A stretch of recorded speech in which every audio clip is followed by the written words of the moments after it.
Hello and welcome to Must Read Fiction, a place for people who know that life is better with a novel in hand. I'm Erin Popelka, and I'm so delighted to be here today with author Karen Hugg. Hello, welcome. Hi, thanks for having me, Erin. Well, and thank you for having me. I'm so delighted. Karen is kind enough to have me in her home for this interview. So yeah, this is just going to be great. Yeah, I'm excited. A little bit about Karen Hugg. She lives in Seattle, where she writes literary mysteries and thrillers inspired by plants. Her first novel, The Forgetting Flower, which we have right here, and I'll just show it off, it's so beautiful, is the first in her Botanique Noir trilogy from Magnolia Press. When not writing, she loves digging in the dirt.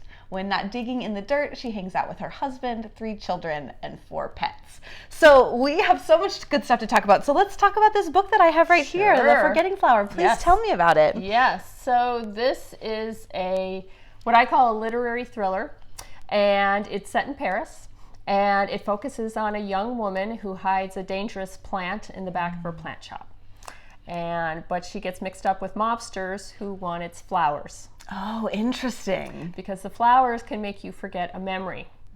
And you can imagine that could be used for altruistic reasons. Maybe you want to forget something painful in your life that happened, but then it could be used for other nefarious purposes. Like maybe somebody wasn't faithful to their wife or husband, and maybe they would want them to forget that. And so it turns out that the nefarious purpose of The Forgetting Flower is much more interesting than the altruistic one. Sure. So the story kind of unspooled from there. And so it's set in Paris. And it's really about a young woman who comes from Poland to Paris to seek out a better life for herself. But Paris is a very expensive city to live in. Yeah. And so she finds herself squeezed for cash. And one of the ways that she could earn cash is to sell her flowers. Yeah. Interesting. Which sets up some very hard choices for your protagonist. Yes. Indeed. And so, if this gives anything away, feel free not to answer, but is this a real plant that can make you forget things? Or No, it's not. But it's based on an African violet. I kind of have a mild obsession with African violets. And so one day I sort of realized that my African violet was very, very old. And in getting old, it started getting woody. And African violets are actually herbaceous plants, meaning they just grow from the ground and they don't get woody stems. But this one started, looking like a tree. And I thought, what would happen if an African violet was crossed with something that made it appear like a tree? Oh, interesting. And that was sort of the origin of the plant. But the plant is a speculative plant. However, there are a lot of plants like mandrake root or other, rare plants that do alter the mind. So it's not too far-fetched to think that there could exist, a plant like this could exist. Sure. But doesn't, but it possibly could, maybe in the future. Sure. So it's a speculative plant or it's a magical plant, depending on how what your perspective is. Right. Oh, so interesting. And especially too because so many of our pharmaceuticals are originate from plants. And so that a lot of what we consider medicine is just the product of many plants. Right. Yeah. Exactly. That's it. So you just take that one step further and we'll Exactly. just make a forgetting flower. Right. So Exactly. So interesting. And such Yes. an interesting premise. Oh, thank you. I mean, it was kind of an outgrowth of being a gardener for 15 plus years, and I was always advising clients on what fragrant plants to plant in their garden. So, some plants have spicy scents, some have sweet scents, some have like weird peanut butter scents, and I started thinking about what would happen if you had a scent that was dangerous to inhale. Oh, because we all love to inhale roses and jasmine and all kinds of sweet plants. What would happen if you inhaled a plant that somehow hurt you or altered you? And I thought, there is a corpse plant. You may have heard about it. Blooms once in a great while, and it stinks and smells like rotting flesh. And that's because the fly that pollinates it is attracted to that. Interesting. So I thought, well, it can't be too dangerous because if you smell it and die, then there's no story. So it's got to have just a temporary effect. And so the amnesiac sort of nature of it kind of came from that, from wanting to have some sort of temporary condition that somebody might have to deal with. So Fascinating. Yeah. Fascinating. Oh, and so juicy. Oh, yes. thanks. Yes. Yeah. And so as I was preparing for this interview, I read this wonderful quote that I'm going to read that you said about why the interviewer asked, why should someone read your book? And you said, a reader should read it because my aim is to entertain and inspire them, to get them thinking while their hearts are pounding. And I love this quote. I just love this quote. And so can you tell me a little bit more? Like, why do you want readers to think while their hearts are pounding? And like, how are you hoping to inspire readers with The Forgetting Flower? Well, here's the thing. I feel like I love to learn about things I don't know about. And, but I like to do it in a way that entertains me, Sure. You remember the movie Black Panther? Mm-hmm. And it sort of brought Africa to people in this way that was super exciting. Yes. And so you're learning about African culture, but you're learning about it in this way that makes it look so cool and the beautiful thing that it is, right? Mm-hmm. So I kind of want to do that for plants. I kind of want to bring their alluring, beautiful, like fascinating ways to people. But I don't want to do it in sort of like a boring, sort of scientific way. Sure. Because that puts people to sleep. Yeah. Mm-hmm. And while it's very necessary and wonderful that we have the science of plants, it's also wonderful that we can talk about how they kind of bring the ways they exist to people in exciting ways. Sure. So that's kind of where that quote comes from, is that I want readers to enjoy what they're reading while they're learning about plants, Yes. Almost like you're learning about plants, but you don't even know it, Sure. because you're immersed in a story and the plant is part of the story, but it's not all about the plant, but the plant is almost like one of the characters. Like, the violet smoke plant in my book is almost like a character where she's tending to it, thinking about it. It has an effect on people. It's not a what do you call it, an anthropomorphized plant, but it's got its own sort of personality and role that it plays in the book. Sure, absolutely. So that's kind of where that comes from. Yeah, and fiction is so wonderfully adaptive for something like that. I do find because even away from plants and science and other things that you can tangibly learn about, I think fiction is also such a great way to learn about the experiences of others, right? Because you get to be in someone else's head, be in someone else's experience. Absolutely. In a different time, in a different place, like on a different planet sometimes. Yes. And so it really, you kind of get that dynamism, but you don't even have to think about it. So really interesting to apply that with the plants in mind as well. Yes. Yes. Yeah. Oh, so great. So you clearly love plants. So when did you begin to love plants, and how did you think about including that in fiction? Like, how did those two come together for you? Yeah, it's funny because I didn't for many, many years. I mean, I was a gardener for, I don't know. Well, I was a gardener since my early 20s, but I became a professional gardener in my mid 30s or early 30s, I guess. And, I was working on clients' yards and designing gardens and that kind of thing. But plants were always very beautiful to me. And they were always very reassuring and calming. And so because they were calming, they weren't exciting to me. They were pretty and boring. Sure. So I didn't think that they were a valid thing to write about in fiction. And so I resisted that. I would write little how-to articles and things about plants for magazines and newspapers and stuff, but they were all nonfiction, and they were all just sort of, a how-to thing or listicles or whatever.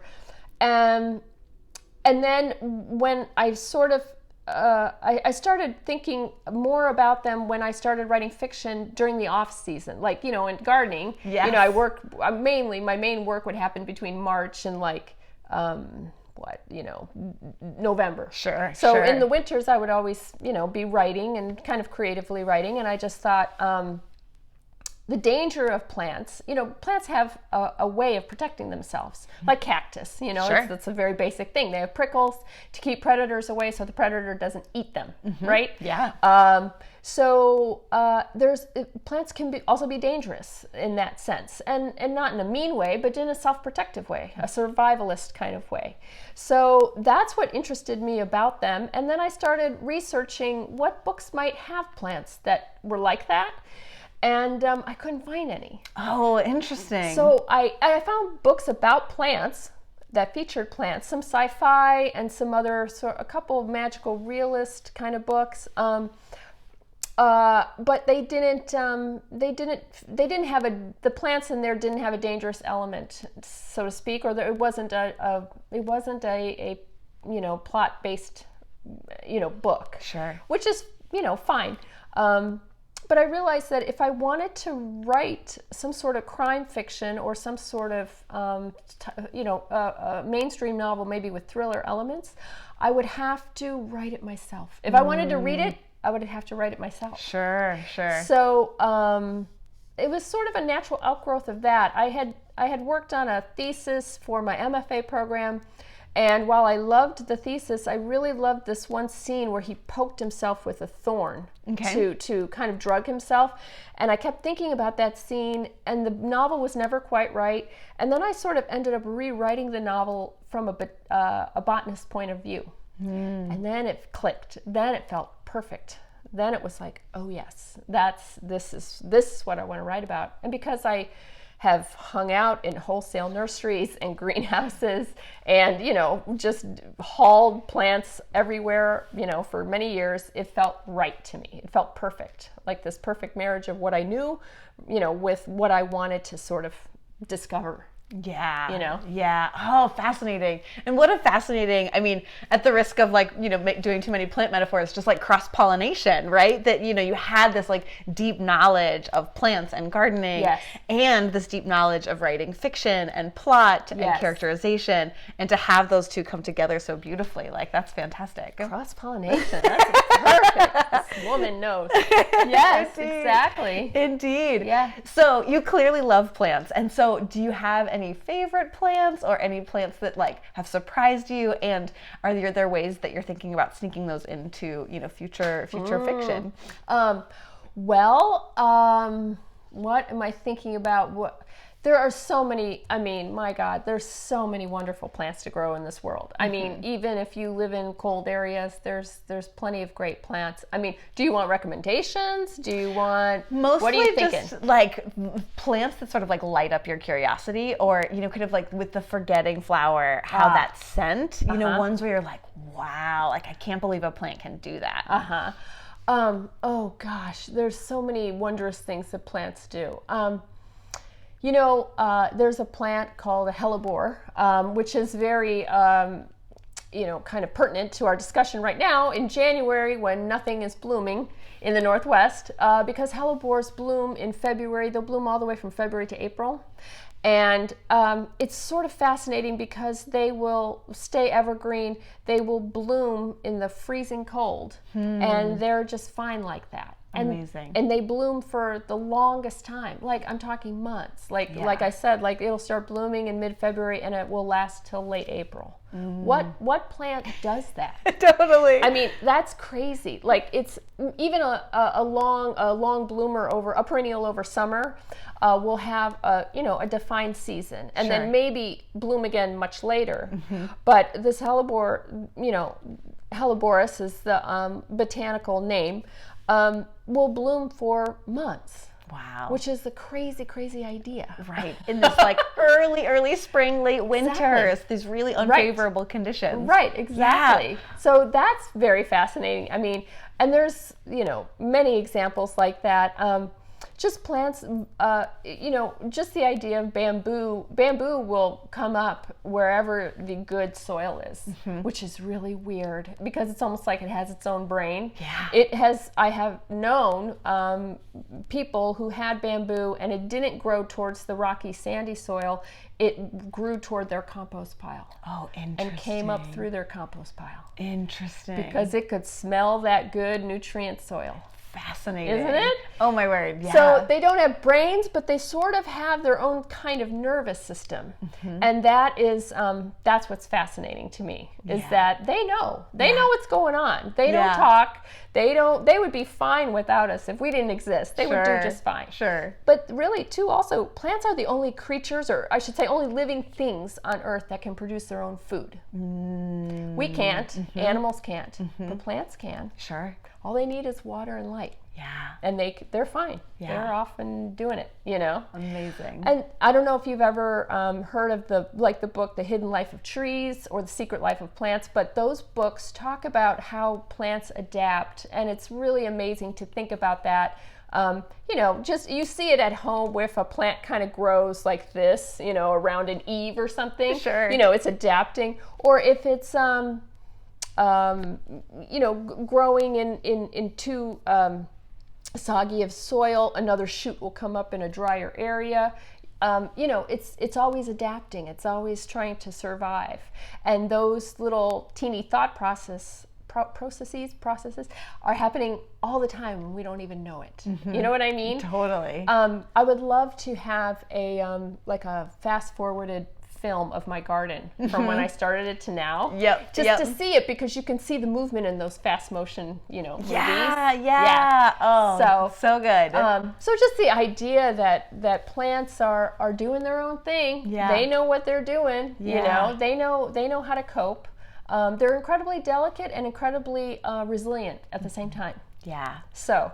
Oh, yeah. So fascinating. And I can already see so many like interesting parallels that could come through in fiction, right? Like the plant you said that blooms from February to April, you know, like that alongside a character who's having a really rough February to April, maybe. Yeah, exactly. It's like, okay, at least the plant is blooming. Like maybe I'll hang in there. Right. You know? Like there's so many ways that can kind of play into fiction. Definitely. So. And you know, it's interesting too, because that kind of thing also, those almost sort of metaphorical things happen in poetry a lot. Mm-hmm. You know, poets are very dialed into that phenomenon, you know, like Mary Oliver was, yes. Ross Gay is, a lot of poets are.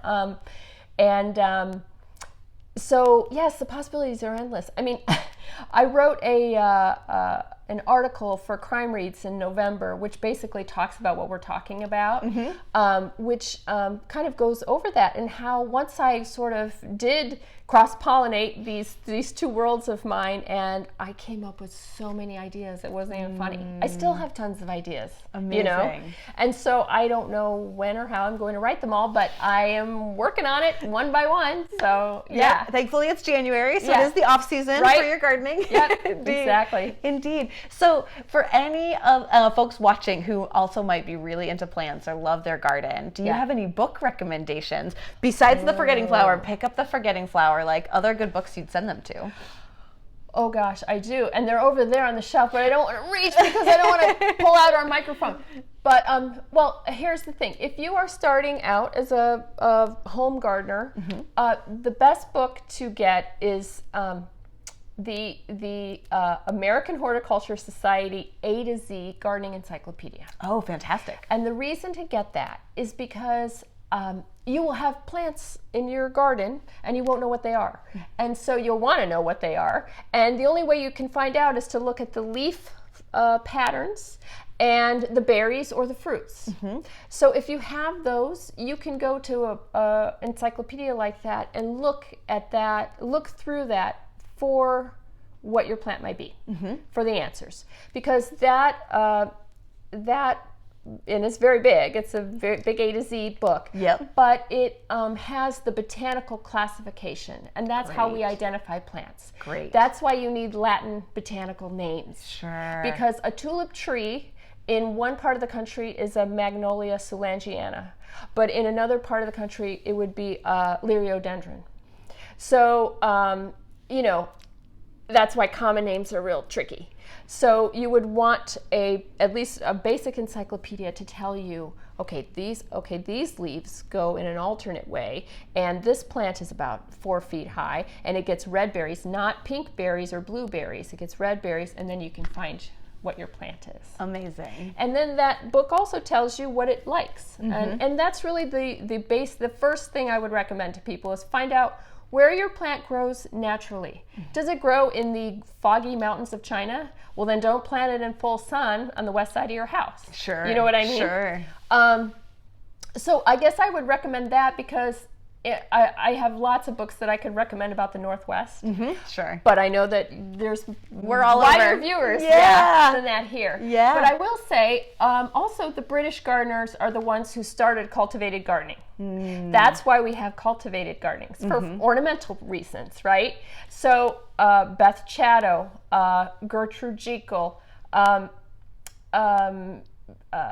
Christopher Lloyd, any of those authors are wonderful for the basics of planting, basic plant design, planting the right plant in the right place, that kind of stuff. Fantastic. So that's what I would recommend. Oh, fantastic. Thank you. Hopefully that helps. Yeah, so great. So great. And you can do it with a side of fiction. You can do it with The Forgetting Flower. Yeah. And The Forgetting Flower is also the first of a trilogy. So can you leave us, as my last question, with a teaser for what's to come? Yes. So in The Forgetting Flower, there's a character named Andre who is a botanist, because at one point, Renya, the main character in The Forgetting Flower, she wants to know what this plant is that she has, and it might be a friend of hers actually ends up dying, and she's not sure if it's from the flower or not. So she calls this guy Andre at the university to come and examine the plant and try and get his knowledge about what it might be. How toxic is it? Was it her fault? That's also a running theme through the book. Was the book her fault? Was the flower her fault? Yeah. So this next book follows Andre's journey. And Andre, the book begins in Kazakhstan, where the cool thing about Kazakhstan is, we think, the birthplace of the apple tree, where the first apple trees grew. Wow. And not only that, but there are huge, gigantic forests of apple trees. And what happens is the mother's roots go out and they pop up suckers, and then they develop into trees, and those trees pop up more suckers and more and more and more. And this goes on for like miles. Yeah. And there's whole forests that are birthed through a few parent trees, let's say. Yeah. For simplistic purposes.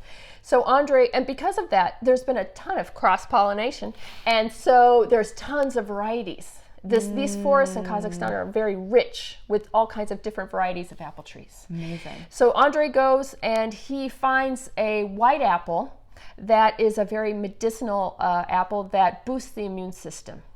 And he brings some saplings and some tissue, basically what you would think of as branches, back to Paris, and he propagates them. But someone keeps vandalizing his greenhouse and trying to destroy his crop, and he doesn't know who or why they're doing it. Fascinating. So that's the second book, and the second book is called Harvesting the Sky. Oh, beautiful. Yes. So great. Well, must readers, start with The Forgetting Flower, which I'll show again right here. Thank you. Yes, and Harvesting the Sky, number 2. Yes. So exciting. Yes. Well, Karen Hugg, thank you. Thank you for writing The Forgetting Flower. Thank you for keeping work on the trilogy. And thanks for talking to us about plants. This has been so much fun. Thank you, Erin. I enjoyed it. It was great. Truly my pleasure. Thank you. Awesome.